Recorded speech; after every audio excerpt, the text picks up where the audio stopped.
What are some of the industries that are prominent in terms of startup ideas today? The greatest innovators are going after 3 or 4 major industries. How should a startup founder identify that idea for his business? It's funny because it's not really the idea. It's what's inside the heart and soul of the entrepreneur. What do you see as the future, say by 2030 and 2050? I'm pretty sure we're all going to be flying around in jetpacks and drones. I think we will have long since started to colonize the moon and Mars. 2050, you might even have a new form of space transportation. Wow. Hello, Tim. Hello, great to see you. So great Rajita. to welcome you back to Sri Sri University. It's really great to be here. I just love the feeling I get when I come in here. It's just a magical, wonderful, spiritual feeling. How lovely to hear that. And all of us were eagerly waiting to have you back so that we could all witness the unfolding of the second edition of Meet the Drapers being shot right here in Sri Sri University. So thank you for choosing us as one of the locations. Not only thank me, but I'm thanking you because the winner of last year's Meet the Drapers competition came from the Sri Sri University competition. Absolutely, and I'm so proud. I'm hoping you do it again for me. We are so proud of the startup which made it to the final round and became the global winner of the Draper grant. And we are hoping that this time the startups which are pitching are, one of them again makes it to the global final and makes that global prize. So thank you for giving our startups that, opportunity again. So Tim, you are here with us in India after last year, almost after a gap of 2 years. What do you see different in India? You already have been in India a few days. You were in Delhi and you have been interacting with entrepreneurs and businesses of India. What looks different to you? It feels as though you're on a ramp of growth. It feels as though India is really growing. Things are really starting to take off. Infrastructure is improving. There are real business and political foci on improving the lives of the people who are so poor. Right. And there's and in business, I am feeling there are more and more creative entrepreneurs who are doing very innovative things, and they're feeling a little bit more freedom. They've still got a long way to go to get to sort of Silicon Valley levels, but they're feeling a little more freedom to push the edge and try things. And I'm starting to see more trust among the people and more freedom among the people, and trust and freedom with a clear set of laws is what builds a great economy. And I think you're going to get a great economy here. It's already happening here in India. So I think we're on the ramp. China had that ramp and now it's a plateau because they got a bad dictator. Right. But I think you have good stability. It feels great. And relative to where you were even 2 years ago, but 20 years ago, when I think I first came to India, India's gone through a major transformation. So I'm seeing the blossoming of a great country. Well, that's great to hear. And you're absolutely right. We feel it as citizens of the country. We feel it in terms of the growth we are seeing in different industries. And we belonging to the education landscape, we are seeing how the education landscape in India is really blossoming at a really fantastic pace. Number of private universities, Even our, government institutions like the IITs, IIMs are in many more cities now. So absolutely well said. And we meet today, Tim, in the week of the results of the US elections. Oh, yes. And how do you see that changing things for the world and changing things for Indo-US partnership and relations?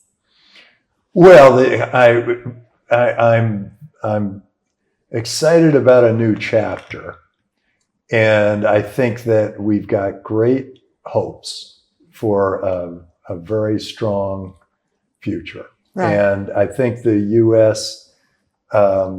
Has lost its way a little bit, and hopefully it gets it back. And I think either candidate would have been able to get it back. Mm-hmm. And I think we've got a really huge, interesting opportunity. And it's going to be we almost have a civil war going on in our country, but I am very cautiously optimistic about this new administration and the opportunity to maybe shed some of those regulations that have made it very difficult for businesses to operate, maybe open up more and create more stability around the world. I think those are really admirable parts of this new administration. Wonderful. So I'm hoping for the best. It looks good. It's been very good for Bitcoin. And it's been very good for, in general, for innovators. They're feeling a little freer. Right. So I think that's going to be helpful. I do feel like women feel like they got punched in the gut. But I think I think we're all going to be better off 4 years from now. So I think that's great. And hopefully we'll be able to balance that out in, another 8-10 years, something like that. Right. Yeah. I want to take our attention to the subject of entrepreneurship while you are here and take some wisdom from you on that. Tim, since we met last, the Shishu University incubator has grown. We now have about 150 startups. Great. With a collective turnover of close to 100 crores. So that's about $12 million. And all of them are in business, making money, making revenue. They've created about 5,000 jobs and are supporting about 20,000 farmers. And about 25% of these startups are by women. So we are very proud of that. And in this process, we also started one more incubator, which will be a more technology-focused incubator, supported by the government of India. So that was a great achievement by our team, that the government actually has given us the seed fund for this incubator. And the overall innovation space and the startup space in the country is really, really vibrant and dynamic. In all the investments you are doing for startups, and you are meeting so many startups who are pitching to you, what are some of the industries that are prominent in terms of startup ideas today? What have you been seeing around the world?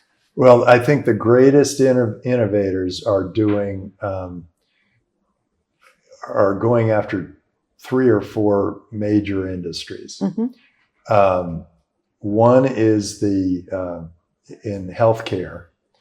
Healthcare is becoming digitized and it's becoming specific to the individual. And so that's a big change for anybody who's been in big pharma where it's one size fits everybody. Right. Because the digitization says your genetics don't fit the same the way my genetics fit. Right. And so I think there are going to be some real interesting, great startups and great revolutions that happen in medicine. Mm-hmm. And I know you are pioneering some of those. Yes. With the Ayurvedic medicine. The second area is in the Bitcoin ecosystem. Mm-hmm. There are there's a gravitational pull toward Bitcoin. Mm-hmm. The innovations are happening all around Bitcoin, and where it's interesting, the countries that are embracing Bitcoin are starting to thrive, and the ones who are pushing it away are getting hurt. All right. Because it's coming, Mm-hmm. and a lot of people fear the idea of a new kind of a currency, but it's coming. Right. And so lots of innovation around Bitcoin, the blockchain, smart contracts, all of these really amazing innovations that are happening. Right. Airdrops, there's some very exciting things happening there. In artificial intelligence, it's going to be going after almost every industry. I don't know of an industry that's not already been affected or being affected by artificial intelligence. Right. And I think that's really exciting because you're going to see entrepreneurs wedging into all these industries by having interesting AI applications for them. Right. And I think AI combined with robotics is going to make it so that we have whatever they are, humanoids or vehicles or whatever, that are all smart and learning. Yeah. And that's one of the beauties of AI, is that now it can learn. Right. And that's very exciting. And then in space and transportation, I'm seeing real innovation. So that's where Elon Musk has really broken the log jam and allowed people to innovate in a whole bunch of different ways. And so that area, space and transportation, is opening up imaginations to mining asteroids and putting launch pads on the moon and getting to Mars and all these amazing things that are happening. And when you have those great ambitions, a lot of great technologies happen along the way. Right. And then there's always the category we call other.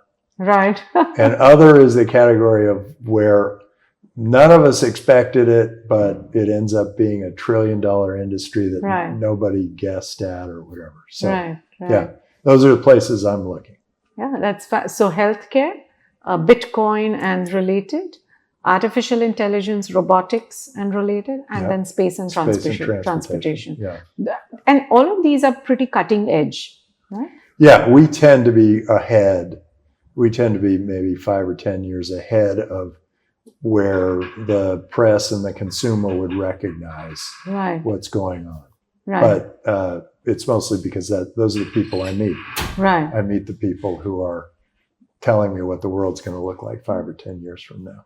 And for all the entrepreneurs and startup founders listening to this interview of yours, Tim, what would you say are, how should a startup founder identify that idea for his business? Would you have some 2 or 3 or 4 sort of blueprint, sort of, thumb rules to say, if these are the 3-4 thumb rules, it fits, then this is a great idea for a successful business?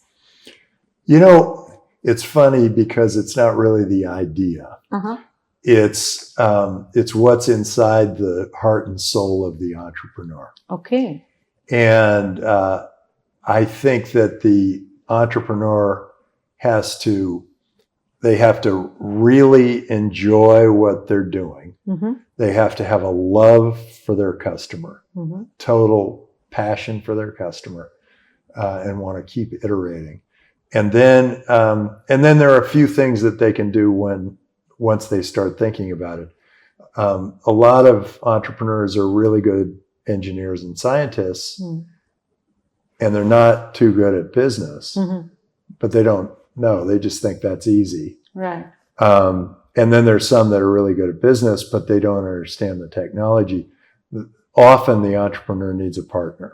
Right. So sometimes I would give that advice. Right. Sometimes I would not. What I look for in an entrepreneur is really is really 3 things. And all venture capitalists look at these 3 things: market size, technology, and the people. Right. So in dealing with market size, you're looking for a market that's currently controlled by an oligopoly or monopoly. And they're providing bad service at a high cost. So the ones that come to mind are anything big pharma, big banking, big insurance, big auto, big government. Right. They're all ripe for challenge. They're all ripe for some new technology coming in there and wedging and making something happen. Right. So that's market. In technology, we're looking for either completely unique technology or technology that's relatively new, that's unique to a market, to a industry, to a new industry.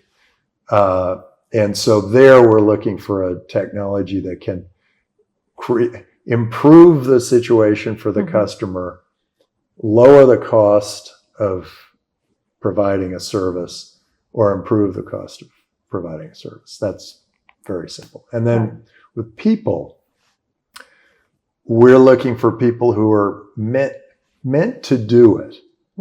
That it was meant to be this way. I once had a rocket scientist come to me and say, I'm a rocket scientist, but I'm creating hotels.com. And I said, what? You're a rocket scientist. Make rockets.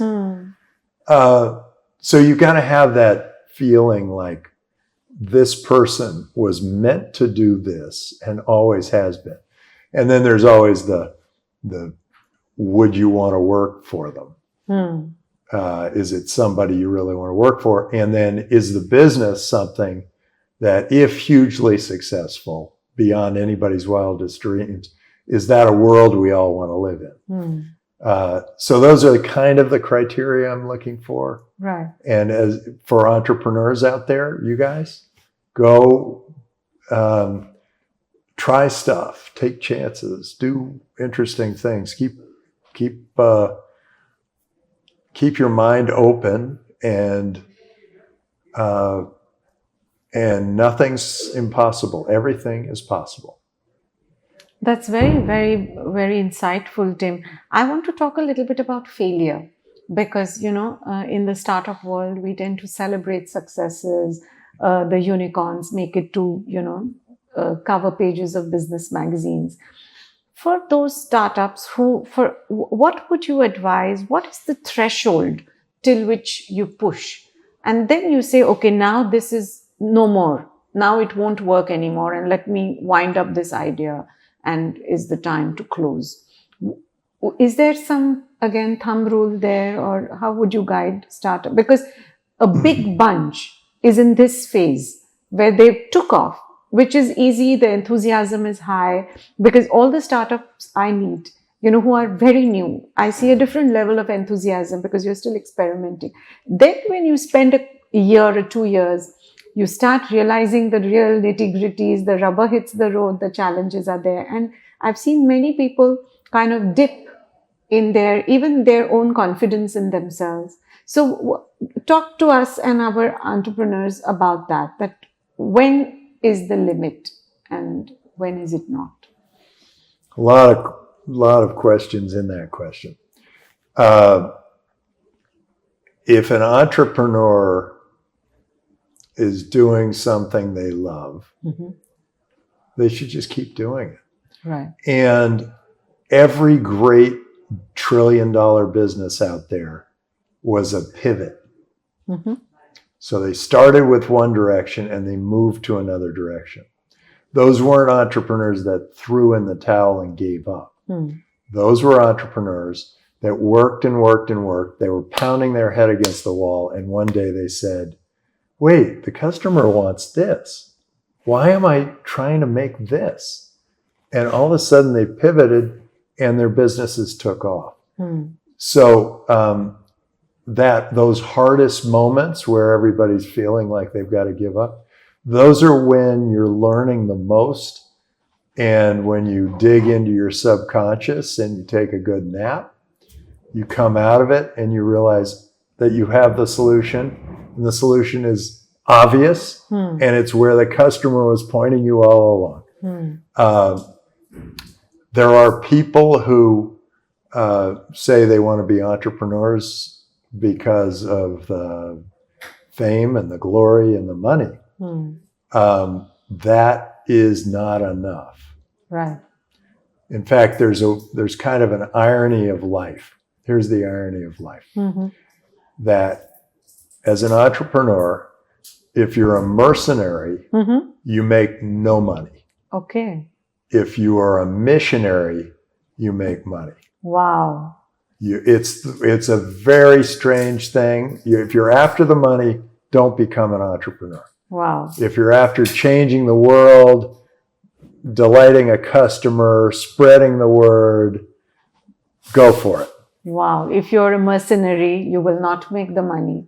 But if you're a missionary, you make the money. Yes. Actually, it's fascinating. You should say this, Tim.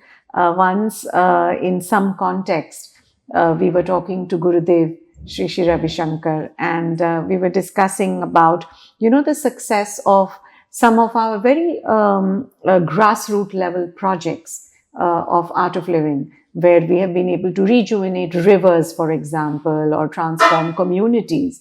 And we were saying that how does this happen that these young volunteers who are not even organized in a very development oriented ecosystem, etc., are able to do this kind of transformational impact? And I remember once Gurudev said that it's because they do it not as a profession, but as their mission. And you said something very similar. Now, there's something else you hit on there that you may not even noticed. And you said that they were disorganized and just running around. It turns out that a decentralized system outperforms a centralized system every time. Really? Because if you decentralize all those little fingers out there, all those people trying different things have varying levels of success. Right. It's not all perfect, but some of them will rise very high, higher than anybody ever imagined. Whereas if it's centrally controlled, the information doesn't disseminate up to that leader. Right. So if one leader is trying to, like in the case of India, one leader is trying to tell 1.4 billion people how to live their lives, right, it makes no sense. Right. If you take it family by family, though, and they just go and they do what they feel is the right thing, then India grows like crazy. Yeah, yeah. And it's a hard thing for a leader to sort of swallow. That is, often you're better off kind of letting it go. Bill Clinton was president when the internet came. Right. And everyone said, tax the internet, regulate the internet, stop the internet. And he said, let's just see how it goes. And, I could see Shri Ravi Shankar doing the same thing. Right. Let's just see how it goes. And he's so good at decentralization. Absolutely. I mean, Shri has done that. Yes. But if the leader just says, let's see how it goes, then you have these huge successes. In America, you had these enormous successes that you would never have had if he decided to regulate or tax or control the internet. Right, right. He just said, let's see how it goes. Wow. And that's the way a lot of leaders have taken things like Bitcoin. Yes. They've said, let's see how it goes. And those are the leaders who are going to have the richest countries in the world in the future. Right. And the ones who are trying to regulate, stop, and, no, they can't do airdrops. No, they can't use smart contracts. No, they can't. I think they're going to miss out. I think it's going to be very frustrating for them because it's either, there's always this tension, and the tension is the group that likes the way it is and they don't want to see it change. And then this wave of changes that are coming, whether they like it or not. And And it's very frustrating for the people who are trying to keep it the way it is, because waves of change, they keep coming, and they're accelerating, because there are 8 billion of us now, all with access to the same information. We can all jump to the internet. Now we can search AI. Yes. We can we see so many things. So we now have a new platform from which we can all innovate. If you ask me what's happened over the course of my career, the thing that's happened is the communication around the world has become almost 100% full, which means that if something happens in one part of the world, it affects and is spread.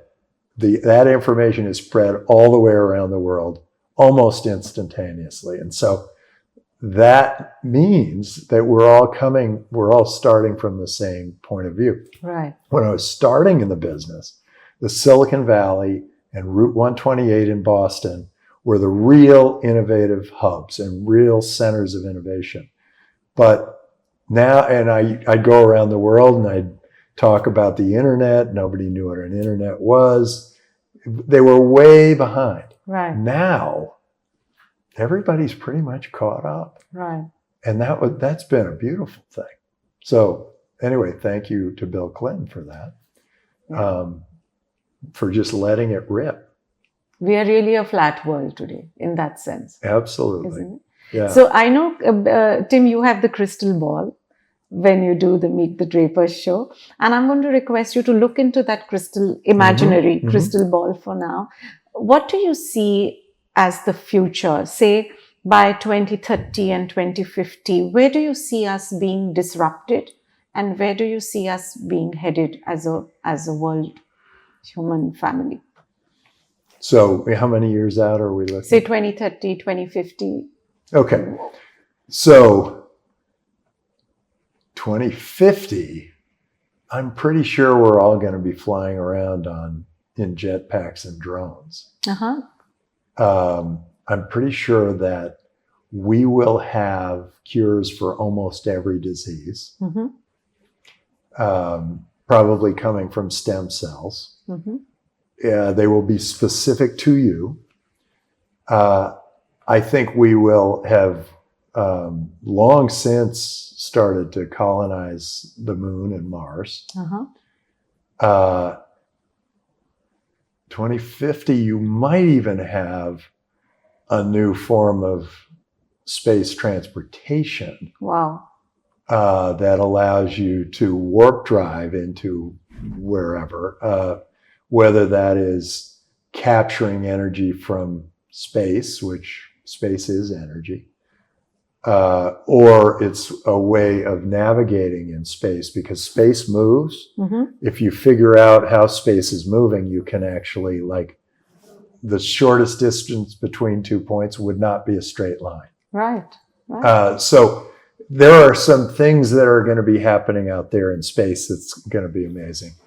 I think Bitcoin will be generally the global currency, but there will probably be other cryptocurrencies. I think governance will be very different. I think there will be land-based governance, and then there will be everything else. So can you explain that? Yeah, so land-based is the monopoly they have today. Right. It will be things like, can you build a mausoleum next to my house? Okay. And how many police do we need around the town? And that kind of thing. That's the land-based. But the rest of governance is really insurance. It's things like medical insurance and workman's comp insurance and social security and pensions and any number of different insurance policies. Right. I think all of that can be provided without a land base. Right. That can be a DAO. That can be distributed around the world and competitive around the world. So I can choose, this company's insurance policy for my medical care, and this one for my Right. Social Security, and this one to provide welfare. I think that we'll be so mobile that being a citizen of one country or another will be less relevant. And we will, by being so mobile, I think taxes will be tied to where you spent each night. Wow. So you would pay just where you spent the night. You know, if I spend 15 days in one place, then 15 over 365 would be how much I would pay that particular So area. pro rata based on the number of days. Wow. Based on your number of days, because we are very mobile. Correct. And it's being less relevant to be a citizen of one place or another. Right. I actually feel like we've had a reaction. I think all the politicians understand that, and they're saying, "Oh no, you know, we need more tension between countries so that we can make ourselves relevant again." Right. But we know, all of us humans know that the geographic borders are falling. Yeah. And we're opening up, and the world's becoming more one big world. By 2050, I think that's pretty much going to be a certainty. I think in, let's see what other fields I'm thinking about. Oh, I believe that by then we'll probably have fusion energy, and that will be a very clean, very efficient, effective form of energy. I also think we'll probably have weather control. Really? And I think that we'll have, whether they're umbrellas in space or space stations in space that are blocking the sun at certain times and opening it up at other times, we're going to be able to control the weather, and we're going to have a good sense for, hey, it's getting too hot. Let's move those space stations closer together and block the sun a little bit more. I think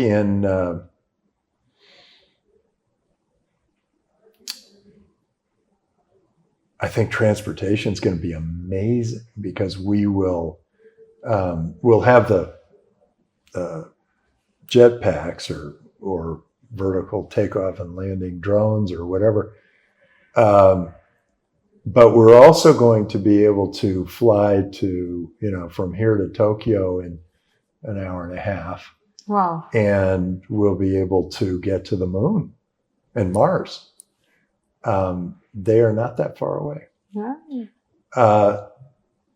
And so if you're an entrepreneur, it would be a really good idea to imagine that world, because it's already 2024. Your company will probably take 15 years to hit maturity. Right. And all I'm talking about is 26 years out.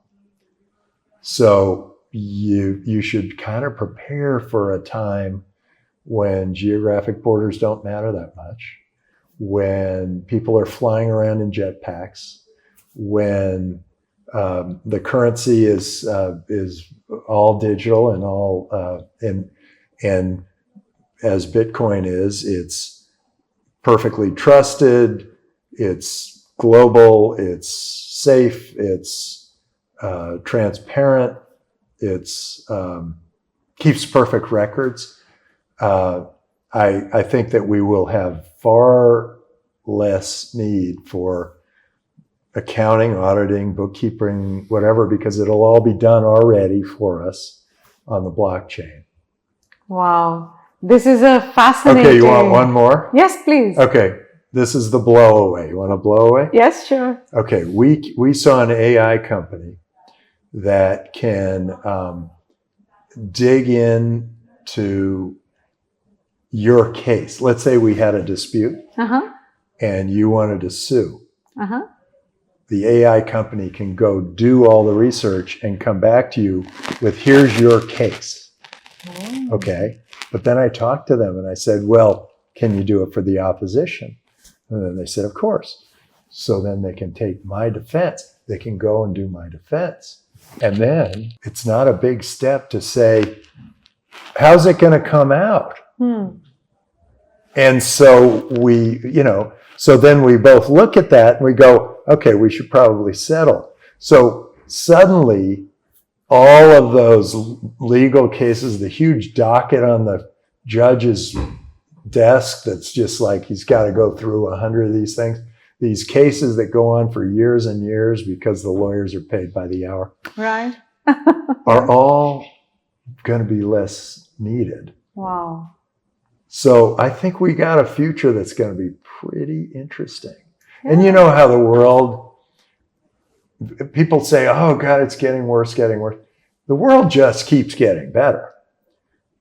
And the only thing you have to think about is like, go back 100 years. Absolutely. You would not want to live here 100 years ago. Absolutely. No indoor plumbing, no electricity, no internet, no cars, no planes. No heating. They're probably just barely making Yes. one meal a day. Yes. And now, look, it's really starting to take off. We got all sorts of things going on.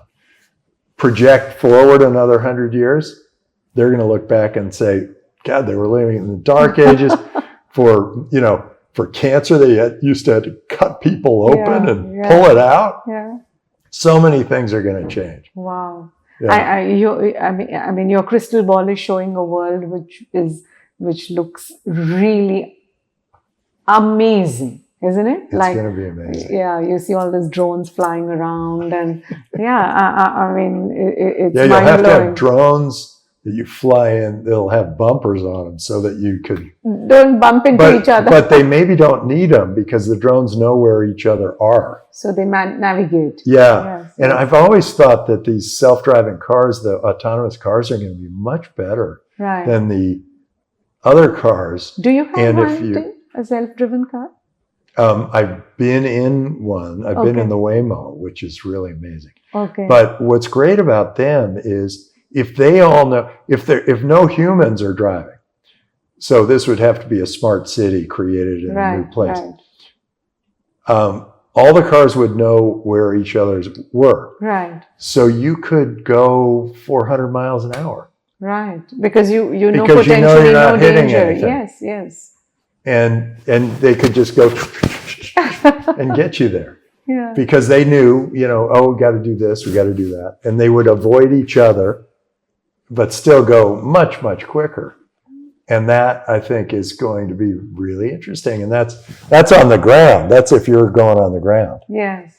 If you're flying, you got different set of issues and goals and that kind of thing. So what really is exciting you these days, Tim?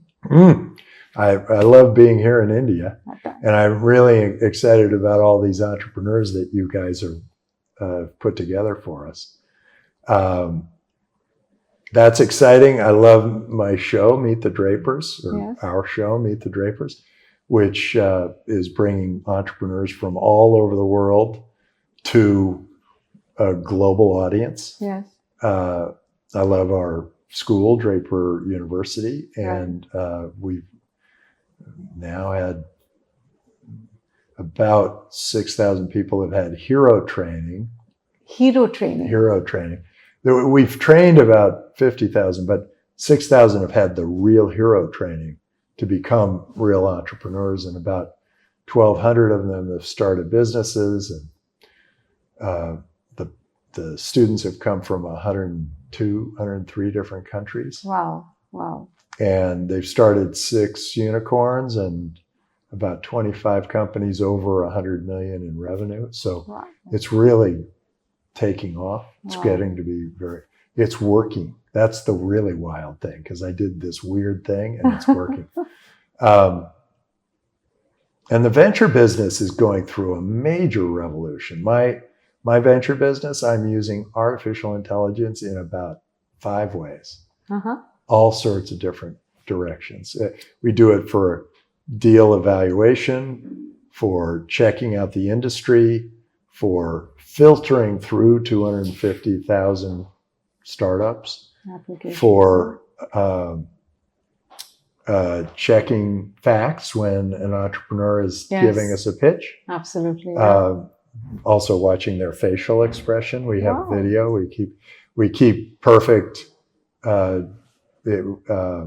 transcriptions of all the interviews we do, so that then we can check back. Right, and they become the data for your. We don't even have to check back because it pops up automatically now. Wow. I use it for something on Draper TV. There's something we call Draper Decentralized. I have a digital twin that you have a digital twin. I have a digital twin, okay. An AI twin, and that AI twin presents all sorts of company information, like a talking head on the TV. Oh. Yeah, you can check it out. It's great fun. We've used. I also have a digital personality twin that we're working on, so they're going to be able to just answer questions the way I would have. Wow. So yeah, there are going to be a lot of really interesting. So my venture business is going through major transformations, and we're fortunate because we see these things first. We always are the seed investors, so we see them first. So we're years ahead of most of the other venture capitalists in the way we're thinking about using AI. Wow. And because everybody's talking about AI, how much do you think AI will really create, disrupt jobs, in the sense that people are living today because of lack of complete information or lack of complete access and exposure to the full version of what AI can do?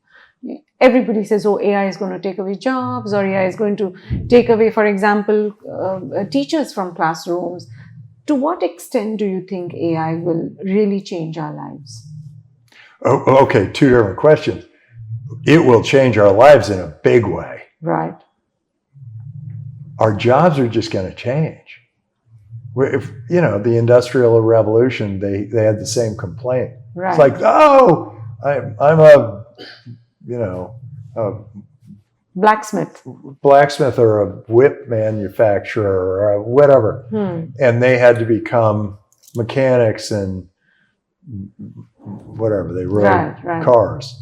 I think we've just got to, progress is coming. Right.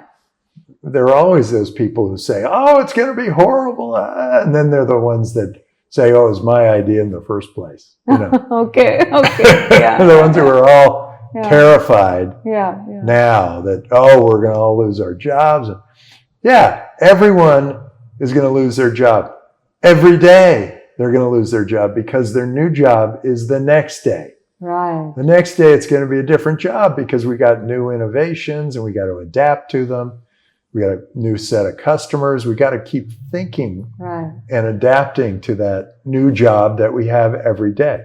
Right. Yeah, my son says, of course, AI is going to take all our jobs. Yeah. Of course it is.